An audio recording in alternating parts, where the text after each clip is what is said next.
अब क्या सोचते हैं हेमंत सोरेन कानून बना देंगे आपके लिए? आपकी जानकारी के लिए बता दें, हाल फिलहाल उनकी एक बहन का शादी हुआ है, टाटा ने 80 लाख खर्चा किया है। क्या लगता है आपके लिए कानून बना देंगे? छात्र रोज मरते हैं, मेरे 2 साथी 2 दिन पहले मारे गए, आज तक हम उबर नहीं पाए। और मेरे भाषण से तो आपको लगता है कि गुर्राने वाला टाइगर आई थोड़ा सा उस रूप में तो नहीं है। खैर डिस्टर्ब नहीं होंगे, डिस्टर्ब नहीं होंगे। यहाँ तो माननीय कोर्रा थाना के प्रभारी फोन किए थे, सिंदरी में 12 थाना का पुलिस खड़ी थी। सिंदरी गए थे आंदोलन करने के लिए, वहाँ के एसडीपीओ 12 थाना की पुलिस और 150 जवानों के साथ खड़ी थी। हमने एक ही लाइन कहा, हमारे हक अधिकार को हमने सामने रख दिया जाए, हम अब तक नहीं कहेंगे, लेकिन यदि हमारे हक अधिकार के बीच कोई टकराएगा, वो टकराने वाला कोई क्यों न हो, हम वही राड़ माटी के राड़ लोग हैं जिन्होंने अंग्रेज को पेट में 1 नंबर करवा दिया। मार दीजिएगा, सच बोलते हैं, ईमानदारी से बोल रहे हैं, डर नहीं लगता है, मरने से डर नहीं लगता। हम ईमानदारी से बोल रहे हैं, हमको बीमार होने से डर लगता है। बीमार हो जाएंगे तो आंदोलन रुक जाएगा। यदि आपकी रांची की विधानसभा में नीतियां नहीं बनेंगी तो सादे कागज में लिख के ले लीजिए, हम लोग 2024 में झुमरा की पहाड़ में सरकार बनाएंगे। तो बहाते हुए बोलते हैं कि लोग हमको मूर्ख मंत्री बोलता है, तो हम लोग प्रेस कॉन्फ्रेंस में बोले कि भाई उन्हें मूर्ख मंत्री क्यों ना बोला जाए, वही उत्तर दे। क्या लगता है छात्रों, आपके लिए कानून बना देंगे? क्या आप साइरस मिस्त्री हैं? आप साइरस मिस्त्री हैं क्या? साइरस मिस्त्री का नाम जानते हैं? सीएमडी, टाटा के पूर्व सीएमडी थे। पहले उनकी मौत के लिए हम नमन करते हैं, श्रद्धांजलि देते हैं। जब उनकी मौत हुई तो सरकार ने देखा कि कैसे मौत हुई, बोला पीछे बैठा था, सीट बेल्ट नहीं बांधा था, पीछे बैठा था, सीट बेल्ट नहीं बांधा था। अगला दिन कानून बन गया कि आगे छोड़िए, अब पीछे भी सीट बेल्ट बांधना होगा। क्यों? क्योंकि मरने वाला साइरस मिस्त्री था। छात्र रोज मरते हैं, मेरे 2 साथी 2 दिन पहले मारे गए, आज तक हम उबर नहीं पाए। और मेरे भाषण से तो आपको लगता है कि गुर्राने वाला टाइगर आई थोड़ा सा उस रूप में तो नहीं है।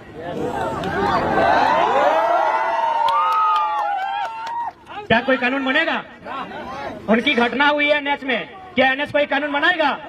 क्या पुलिया वहां बनेगी? क्या वहां बैरियर लगेगा? नहीं लगेगा, क्योंकि कॉर्पोरेट का ट्रैक्टर वहां दौड़ेगा। इसलिए यहाँ पढ़ने वाले छात्र जो प्रोटेस्ट कर रहे हैं, यदि आपकी लाठियों का सामना करेंगे, आपके भाई हैं। और जो झुमरा के पहाड़ में नक्सली बनकर बैठे हैं, कॉपी कलम लेके चेक कीजिएगा, मामा का, मौसी का, फूफा का बेटा होगा। कब समझेंगे आप? हमको समझ में नहीं आता है। हम चाहते हैं नौकरी आप आगे से बचाइए, पीछे से चंदा दे दीजिएगा आंदोलन करने के लिए। दरोगा जी पीछे से दे दीजिएगा, लड़ाई आपके बेटे के लिए है। हेमंत सोरेन आपका बेटा को दरोगा नहीं बनाएगा, उनको दरोगा हमारा आंदोलन बनाएगा। दरोगा जी से निवेदन होगा, डीएसपी भी आया तो सुन लीजिए, हेमंत सोरेन आपका बेटा को डीएसपी नहीं बनाएगा।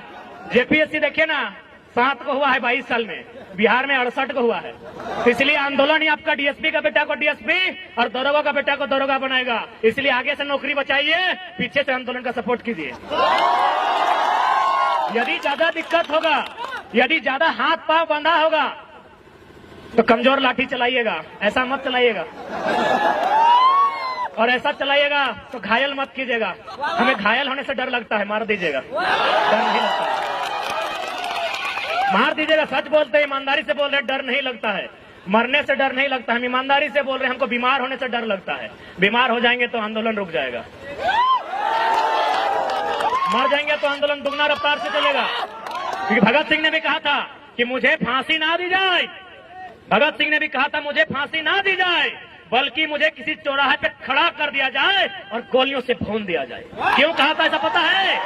ताकि मेरे बदन पर चलने वाली एक एक गोली को, मेरे शरीर से बहने वाले एक एक लहू के कतरे को देखकर नौजवानों में उबाल आए। इसलिए उन्होंने कहा था हमको फांसी नहीं दिया जाए, बंद कमरे में फांसी ना दिया जाए, यदि हम गुनहगार हैं तो बीच चौराहे में खड़ा कर दिया जाए और गोलियों से भून दिया जाए। आपसे भी वही कहेंगे।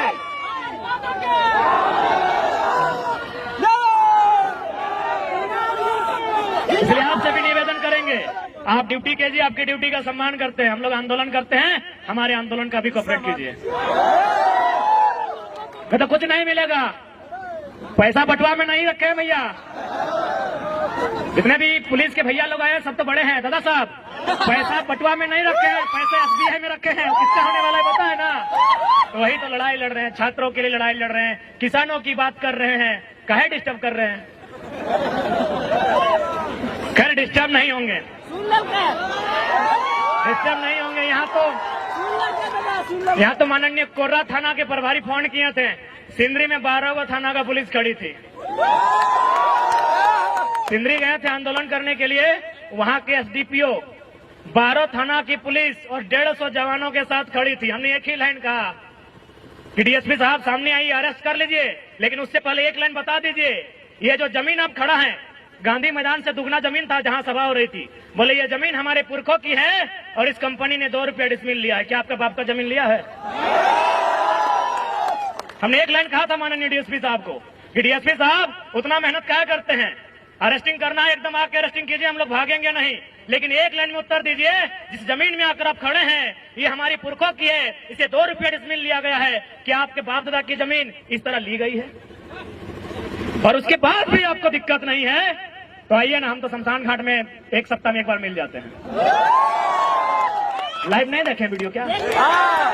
राजभवन से लोग देख रहे हैं, सही बोल रहे, राजभवन से देख रहे हैं, क्योंकि 29 तारीख को हम शमशान घाट में थे और विधेयक को वापस करता है कि कोई योद्धा तो घायल है, तो उन्हें पता नहीं कितना कितना योद्धा बन के तैयार है।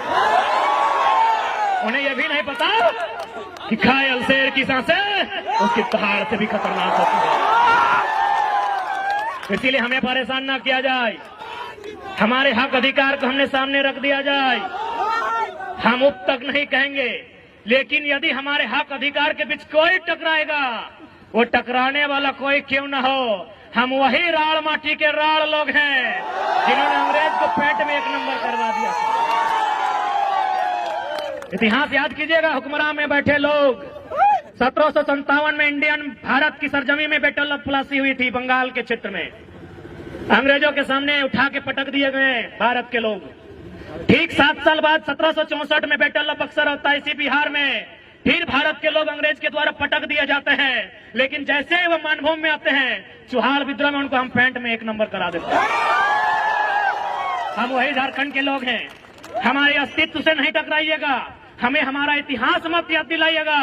हम भी चाहते हैं वसुधैव कुटुंबकम, हम भी चाहते हैं जियो और जीने दो का सिद्धांत, हम भी चाहते हैं नदी नालों में, पर्वत पहाड़ों में, झील झरनों में प्रेम के गीत गाएं युवा, नौकरियां करें, अपना घर बसाए। हम नहीं चाहते इनके हाथों में हथियार हो, हम नहीं चाहते हैं ये विद्रोही बने, हम नहीं चाहते हैं ये बागी बने, लेकिन यदि ऐसा कुछ हुआ तो अगली सरकार झुमरा के पहाड़ में बनेगी।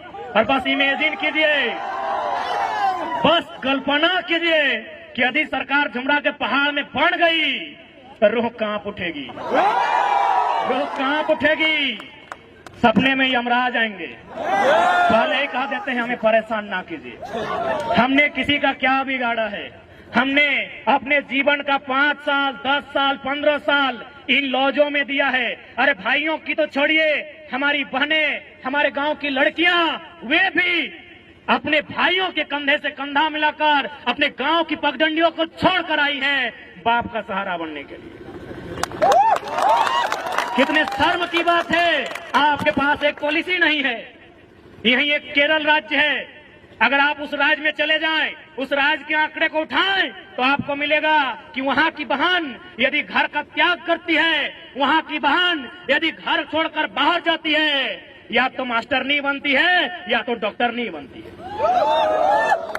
लेकिन हमारे झारखंड में भाइयों की तो छोड़िए, बहनों की बात करते हैं, लड़कियों की, बालिकाओं की बात करते हैं, यदि वो घर छोड़ के जाती हैं दिल्ली में नौकरानी बनती है। ये हम नहीं कह रहे हैं, ये आंकड़े कह रहे हैं। 7500 की 75,000 हम कंफर्म नहीं हो पा रहे हैं क्योंकि थोड़ा मेंटल डिस्टर्ब है। अगर 7500 ही है तो मान के देखिए, हमारी 7500 बहनें दिल्ली में दाई का काम कर रही है। अभी उस राज्य में जहां कहीं कोयला, जहां कहीं सोना, जहां कहीं अभ्रक, कहीं यूरेनियम, कहीं तांबा, कहीं लोहा। उस राज्य में हमारी बहनें दिल्ली में नौकरानी का काम करती है। कितना शर्म की बात है राज्य सरकार के लिए, कितनी शर्म की बात है इन आईएएस के लिए, जिनको आईएएस नहीं गधा बोला जाए। आपके लिए एक पॉलिसी, आपके पास एक पॉलिसी नहीं है। और भी तो राज्य हैं। नागपुर में एक आईएएस अधिकारी रहते हैं झारखंड के, और ऐसा मत सोचिए कि हम लोग बच्चा है। हाँ बच्चा है, छोटा बच्चा जान समझ के ना टकराना रे। बड़ा लोग भी हम लोग को टेलीफोन करता है। एक खनन अधिकारी हैं जो आईएएस हैं, रांची के हैं, उनका पोस्टिंग है नागपुर में। उन्होंने हमें टेलीग्राम में एगो लेटर भेजा, उसमें शायद एनसीएल या कोई कंपनी है उड़ीसा में और तमिलनाडु में, वो माइनिंग का काम करती है। और माइनिंग सरदार तब लोग समझते हैं पॉलिटेक्निक के स्टूडेंट्स, पॉलिटेक्निक वाले माइनिंग सरदार बनते हैं ना। तो हम लोग तो पीएचडी के, हम लोग टेक्निक में गए नहीं, इसीलिए बताइएगा। माइनिंग सरदार की पोस्ट आई है, कहां? तमिलनाडु में और उड़ीसा में। क्या लिखा है पता है? कि वही माइनिंग सरदार बनेगा जो उड़ीसा में उड़िया भाषा का ज्ञान रखता हो और तमिलनाडु में तमिल भाषा का।